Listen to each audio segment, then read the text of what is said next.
என்னடா தம்பி, நான் ஒரு பெரிய மனுஷன், வயசுல பெரியவன், படிச்சவன். என்கிட்ட பேசுற போது உனக்கு ஒரு மட்டு மரியாதை வேண்டாமா?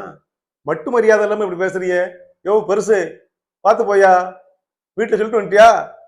என்று என்னை கேட்கிற போது, என் வாயில வந்த வார்த்தை, மட்டு மரியாதை இல்லாம பேசுறியே. மரியாதை சரி, பெரிய மனிதன் என்பதனாலே வார்த்தையிலே நல்ல சொற்களை பயன்படுத்தி ஐயா என்று பேசினால் மரியாதை. யோன்னு கூப்பிட்டா மரியாதை இல்ல. சரி, மட்டு என்று சொல்லி என்ன பொருள் இருக்கிறது? மட்டு மரியாதை. மரியாதை புரிகிறது, மட்டு புரியுதா? மட்டு என்ற சொல்லுக்கு தேன் என்பது பொருள்.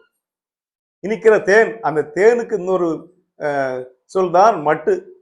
கன்னியாகுமரி மாவட்டத்திலேயே மட்டி பழம் என்ற பழம் உண்டு. வாழைப்பழத்திலேயே சின்ன பழமா இருக்கும், அது பேர் மட்டி பழம். மட்டி பழம் இல்ல, மட்டுப்பழம்.